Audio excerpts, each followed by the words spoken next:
Kızları birinci Muharrem.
Почти 100 лет назад, в 1924 году, царские наемники были давно изгнаны из нашей страны Киргизии, а новая власть Советы прогнали богатых крестьян и баев.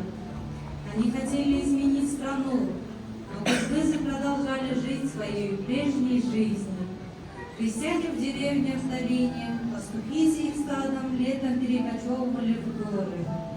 В один из будних дней крестьян появился молодой мужчина в маленьком аиле Бюрбюрю у Таласа горы и осмотрелся.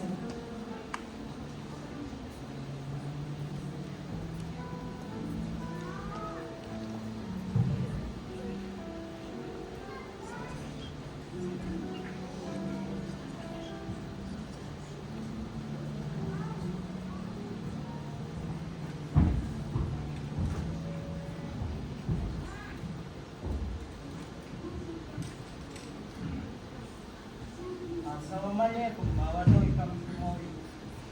Валейкум ассалам, Аксакал. Кто тебе привел к нам нашу одинокую девку? Это заходит. У меня поручение. Речь идет о школе. Это должны все услышать. Когда все соберутся, то я вам расскажу. Приходите, приходите, к нам пришел гость.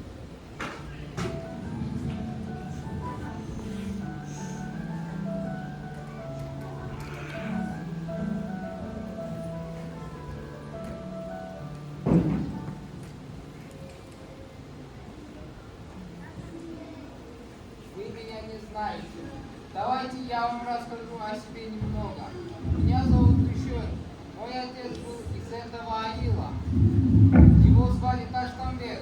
Он ушел ровно 20 лет назад, после моего рождения, строить железную дорогу. А меня послал комсомол. Я должен основать школу. Школу? Зачем нам школа? Слушай, сынок, раньше детей учили мала. От твоего отца я знал, такая же гордка, как и мы. А ты, как это успел сделаться малой? Я не мулах, Сагал, я комсомолец. А детей теперь будут учить учителя. В армии я обучался грамоте. Какой из меня мулах? Я не мулах, я учитель. Ну и дела, это звучит хорошо. Мне это нравится. Да, он молодец. Я хочу учить ваших детей. Они должны научиться писать и считать. А для этого нам нужно какое-нибудь помещение. Я тут осмотрелся. Вон там, что стоит на бугре, была бы подходящим местом для школы. Ну а вы поможете мне обустроить школу, земляки? Подожди, Павел. Зачем нам эта школа? Верно. Зачем это нам школа? Мы испокон веков живем как христиане и пастухи, и дети наши будут жить так же.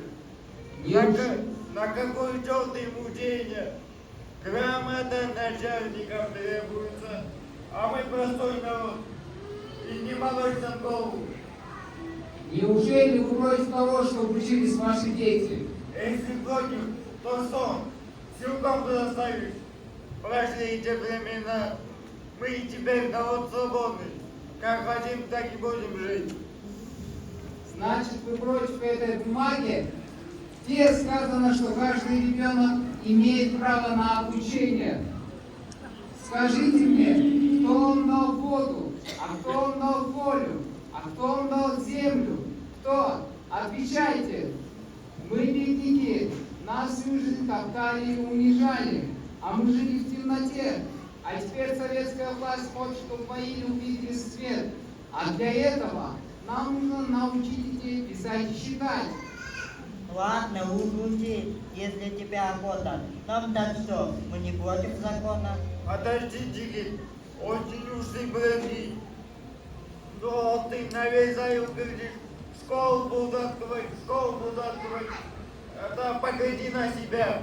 Не чтобы на тебе и коня под тобой. Не живется с бабаной в поле, не иди искать ни во дворе.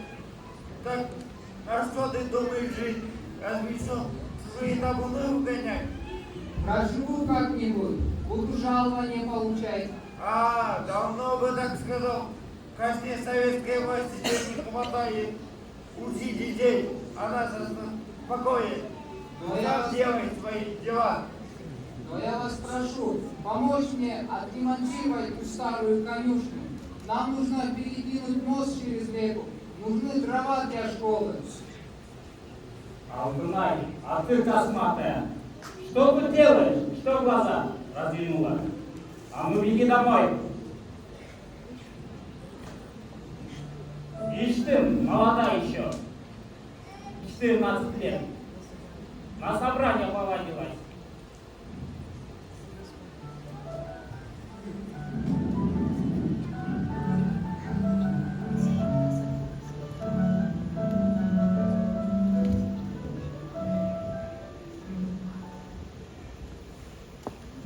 Все разошлись по своим домам. Таким образом, учитель один обустраивал школу. Каждое утро видели его поднимающимся на бугор в конюшне. Он работал целый день, не покладая рук.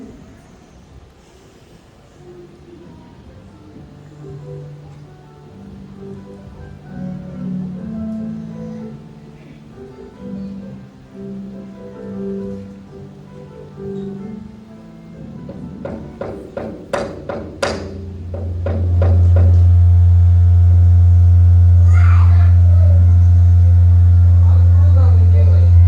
Очень хорошо, что вы пришли сюда. Вам ведь здесь учиться, а ваша школа почти готова. Только осталось топливо на зиму заготовить. Ну-ка, хотите учиться?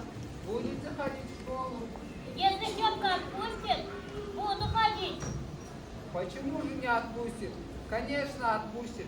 Как тебя зовут? Алтынай. Алтынай? Красивое имя. Чья ты будешь?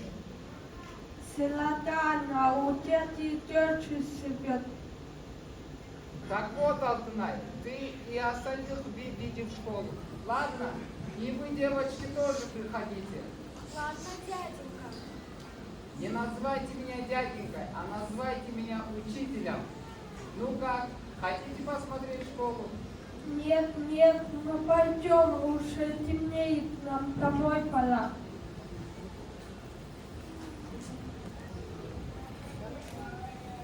Ну хорошо, мне осталось только топлива. Дрова для школы собрать. До свидания. До свидания, до скорого.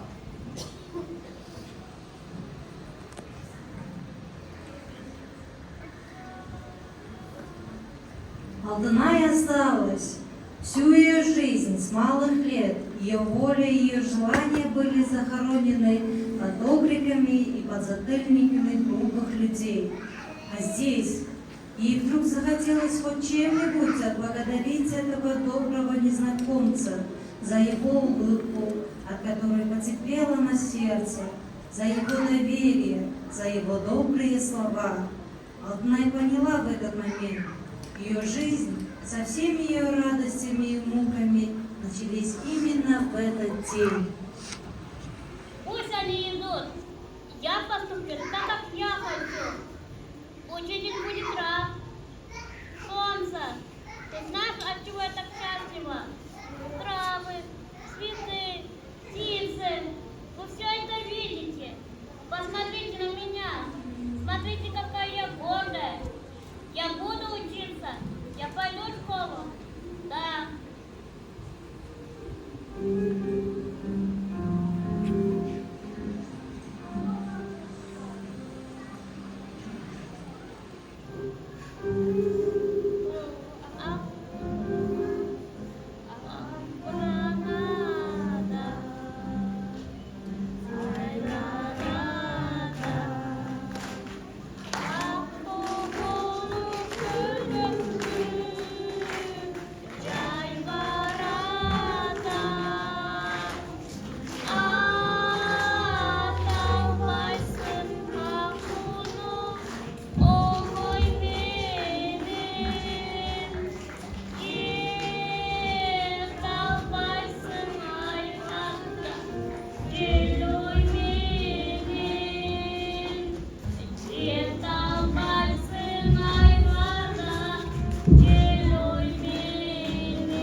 Старая конюшня была заново обустроена.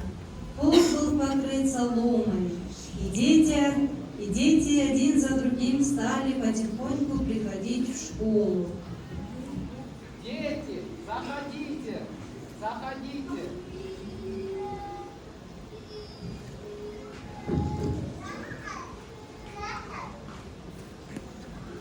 И садитесь, мои дорогие дети.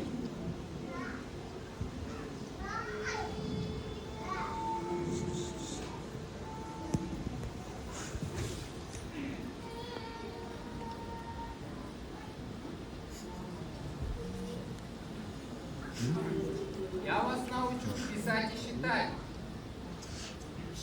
И расскажу о мире все то, что я сам знаю. Дети, а вы знаете, кто это? Ленин Атаров. Давайте все вместе споем песню про него.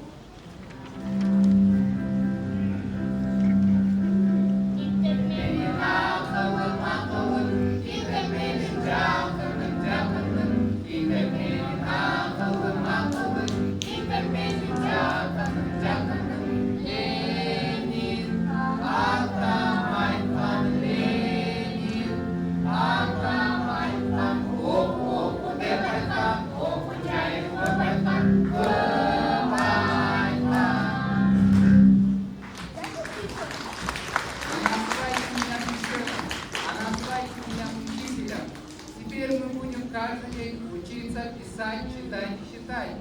Скоро вы сможете писать слово «мама» и «папа», а через год вы даже сможете слово писать «революция». С этого дня дети каждый день приходили в школу при любой погоде. Когда настала зима, моста через речку все так и не было. Особенно малыши тяжело переносили холод. Иногда Дюшен переносил их через речку, одного на руках, другого на спине. Иногда им приходилось идти далеко в обход. Дюшен учил так, как умел, как подсказывала ему интуиция. Он сам с трудом читал по слогам, не имел ни учебника, ни программы обучения. Он и не подозревал о существовании таких вещах. А сейчас перед вами выступит Алсаид со своим стихотворением. Посвящается тем душой ману, сагдовым и богину. Пусть тоже века длится память об этом светлом человеке. Пусть потомок не устанет талант его хвалить навек. Айтматов сам описывал простое, и это было главное отличие. Его рассказах каждый отыскал родное, и в этом было успехом в виде. И есть, наверное, в мире земля, что бродит по земным раздоям, и с матерями говорит земля, об их печали разгоновали. А где-то небо ходит наоборот, и как в рассказе старой книги, все ждет свой белый пароход, веселый маленький мальчишка. Быть может, девушка гуляет, надев на голову платок, а парень нежно называет косынький красный таборек. Так воздадим же тесненькую и славу, такие люди Богом нам даны, и крикнем мы, маэстро Браво, он многое сделал для своей страны.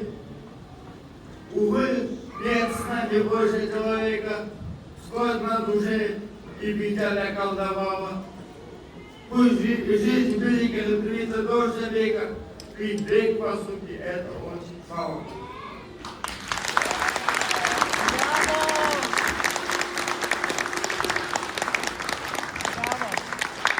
На этом наш маленький отрывок из сценария «Первый учитель» завершен. Спасибо большое вам за внимание. А давайте стоя вам наберем наши дети. Дети, молодцы! Вы, конечно, Волчаноросов. Для вас сегодня роли исполняли учитель Гюйшен, Аймет Перезвание, Алтынай, Лидия Филатова. Садымкула роль сегодня играл Руслан Ахмеров, Асылбек, Алсеид Саяхов, дядя Алтынай, Бердиктал Аймет Уулу. Роли подруг сегодня Снежана Торопова и Жасмина Юсупбекова. Наши маленькие ученики Алия Манчбекова и Гульдастан Замирбекова.